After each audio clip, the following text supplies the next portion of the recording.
સુરતમાં દિવાળીની રજા પૂર્ણ થવાના હવે ગણતરીના દિવસો બાકી રહ્યા છે ત્યારે ઉધના વિસ્તારમાં રાજાપાટા માટેના દારૂના રોફ પાડવા પિસ્તોલ લઈને ફરતા એક વેપારીને ઝડપી લેવામાં આવ્યો છે. ઉધના નવસારી રોડ જીવનજ્યોતની સામેથી પોલીસે સ્કોર્પિયો કારમાંથી વેપારીની પિસ્તોલ સાથે ઝડપી પાડ્યો છે. પોલીસે પિસ્તોલ ગાડી કબજે કરી વેપારી સામે આર્મ્સ એક્ટની સાથે પ્રોહિબિશનનો પણ અલગથી ગુનો દાખલ કર્યો છે.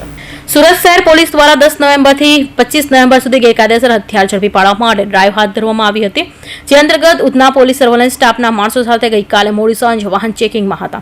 તે વખતે ઉધના નવસારી રોડ જીવનજ્યોતની સામેથી ઉધના દરવાજા તરફથી શંકાસ્પદ હાલતમાં આવેલી બ્લેક કલરની સ્કોર્પિયો ગાડીને રોકવાનો ઇશારો કર્યો હતો. જોકે ચાલકે ગાડી ઊભી નહીં રાખી પૂર ઝડપે ભગાવતા સ્ટાફના માણસોએ ગાડીનો પીછો કર્યો હતો. દરમિયાન સ્કોર્પિયો ગાડી 300 મીટર સુધી આગળ જઈ સાઉથ ઝોન 3 રસ્તા પાસે ટ્રાફિક સિગ્નલ્સ હોવાને કારણે ટ્રાફિકમાં ઉભો રહી ગયો હતો, જેથી પોલીસે તેને રોકી ગાડી સાઈડમાં લેવડાવી હતી. પોલીસે ગાડી ચાલક રવિ રાજેન્દ્ર પ્રસાદ શર્માને અંગ ઝડપી કરતા પેન્ટના નેફામાં કમરના ભાગેથી પિસ્તોલ મળી આવી હતી. પિસ્તોલનું લાયસન્સ યુપીનું હતું, પરંતુ કોઈપણ જાતની પરમિશન વગર ગેરકાયદેસર રીતે લઈને ફરતા હતા. ગઈકાલે સમગ્ર સુરત શહેરમાં વાહન ચેકિંગની કાર્યવાહી ચાલુ હતી. આ દરમિયાન ઉધના પોલીસ સ્ટેશન દ્વારા પણ પોતાના વિસ્તારમાં ઉધના નવસારી રોડ ઉપર વાહન ચેકિંગની કામગીરી ચાલુ કરવામાં આવી હતી. રાતના 7 વાગ્યા પછીના આ ચેકિંગના જે કાર્યવાહી હતી એ દરમિયાન એક શંકાસ્પદ વ્હીકલ સ્કોર્પિયો હતી જે બ્લેક કલરની હતી, એ અહીંયાથી પસાર થઈ હતી. પોલીસે એને રોકવાનો પ્રયાસ કરતાં એ વ્હીકલ રોકાયું ન હતું અને આગળ નીકળી ગયું હતું. આ જાણીને પોલીસને શંકા વધુ મજબૂત થઈ હતી. પોલીસે એનો પીછો કર્યો. પીછો કરતાં આ દરમિયાન આગળ ઉધના 3 રસ્તા પાસે ટ્રાફિક સિગ્નલ છે. ટ્રાફિક સિગ્નલ ચાલુ હોવાથી આ વ્હીકલ ત્યાં ઊભું રહી ગયું હતું અને પછી પોલીસે તેને સાઈડમાં લઈ જઈ અને આગળની કાર્યવાહી કરી હતી.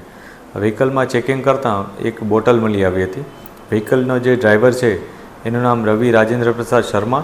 એણે પોતે પણ ડ્રિંક કરેલું હતું અને એની પાસે એક વેપન પણ હતું. પોલીસે આ વેપન અંગે તપાસ કરી તો એની પાસે એક લાયસન્સ હતું, પરંતુ આ લાયસન્સ ઉત્તર પ્રદેશની રાજ્યની મર્યાદા પૂરતું જ એના પાસે હોવાથી એણે ગુજરાતમાં આ લાયસન્સ વેપન રાખવા માટેની કોઈ પરવાનગી લીધેલી ન હતી.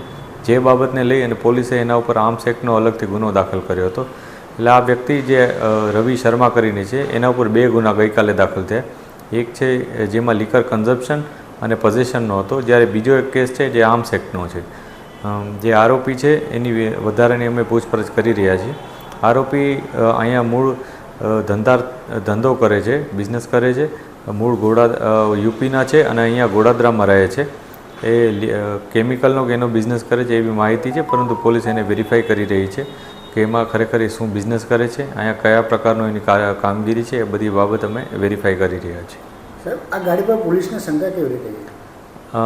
પોલીસ જ્યારે ઉધના નવસારી રોડ ઉપર વાહન ચેકિંગ કરી રહ્યા હતા ત્યારે બ્લેક કલરની સ્કોર્પિયો હતી અને એ પોલીસની બાજુમાંથી પસાર થતાં પોલીસને ડાઉટ ગયો હતો, કેમ કે એના કાચ થોડાક ડાઉટફુલ લાગ્યા હતા. પરંતુ એની જે મૂવમેન્ટ હતી એના કારણે પોલીસે એને રોકવાનો પ્રયાસ કર્યો. એ રોકાઈ ન હતી એટલે પોલીસની શંકા વધુ મજબૂત થઈ હતી.